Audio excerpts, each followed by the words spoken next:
there is a whole sub-genre of questions, which is based on testing, I suppose, testing people's squeamishness and testing their morality and testing their, in particular, the conflict between squeamishness, morality and cupidity. And one of the questions that kind of really, for me, encapsulates this is the question, would you throw the bunny? Now, would you throw the bunny? In this case, the way that I encountered it was it said, would you throw the bunny for $1 trillion? And I think that $1 trillion is far too much. But let me describe in detail the question to you. You're standing at the top, at the very, very top of the Empire State Building in New York. You can only throw the bunny once, and it doesn't have any sort of safety equipment. Only you can do it. The anti-suicide fence has been removed. There's always small print. There's lots of small print. Here's the small print. You only receive the money when the bunny splatters on the ground. So the question, will you throw the bunny? Now, as I dare say you can imagine, some people consider the question and they try to evaluate how much money they would need to be paid in order to overcome their squeamishness, to overcome their desire to be kind to animals and so on.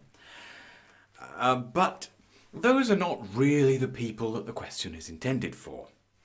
The perverse truth is that the question is actually intended for people who are good at looking for and finding loopholes.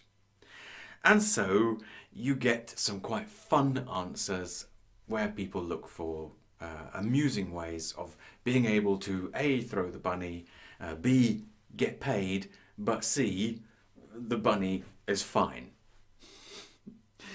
And I kind of bypassed all of that because the question made me think of a quotation from someone who I think is possibly the most quotable writer, English language writer in history, and who would probably himself have been one of the, if he was alive today, he would probably be the top writer of all top writers on Quora, a most extraordinarily amusing, interesting, clever, curious man.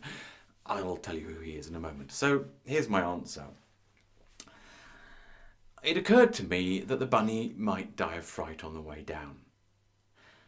It would almost certainly die on impact when it strikes the ground. But one thing that the bunny won't do is splatter.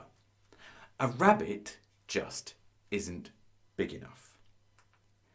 In the immortal words of JBS Haldane, you can drop a mouse down a 1,000-yard mineshaft, and on arriving at the bottom it gets a slight shock and walks away, provided that the ground is fairly soft. A rat is killed, a man is broken, a horse splashes. For the resistance presented to movement by the air is proportional to the surface of a moving object. Divide an animal's length, breadth and height each by 10. Its weight is reduced to 1,000th, but its surface only to 100th. So the resistance to falling in the case of the small animal is relatively 10 times greater than the driving force.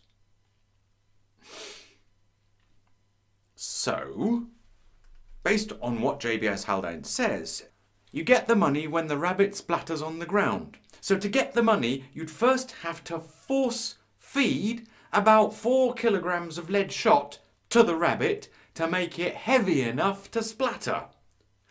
Now who's the monster?